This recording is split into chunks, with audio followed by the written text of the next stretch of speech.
kabataonan karon mismo kung unsay atong buhaton karon maoy hulma sa ugma.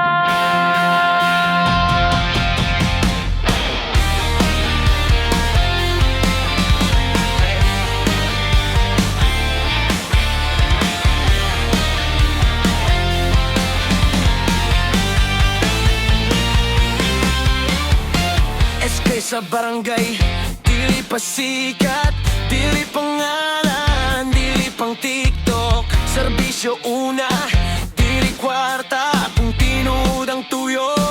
Makita yun na meeting sa gabi, plano sa buntag, sports youth program, kontra sa bisyo o gubot. Daghang iyaw-yaw, daghang duda, pero ang leader tinuod mo lihok, bisan walay palakpak yun ha.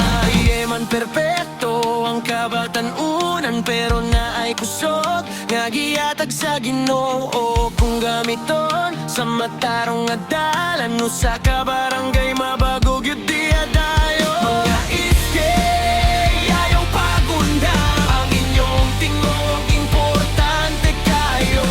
Kabatanunan nga nagbarok sa tarong, ang Ginoo maoy kusog ug giyan ninyo. Mga iske padayon lang, bisan daghan mo saway masuko. Serbisyo ang kasing-kasing, ang barangay ugma mo lambog yun bro.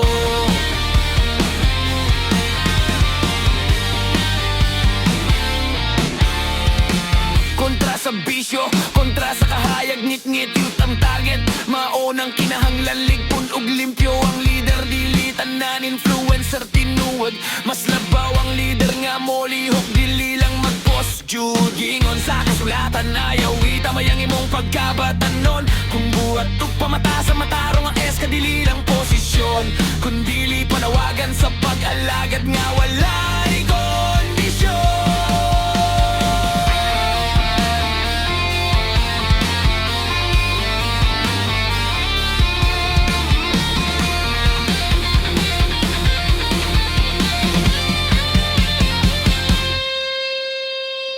Murag kapoy nakaayo, hunong kadyot, pangayo giya. Ang Ginoo magtawag sa bahay.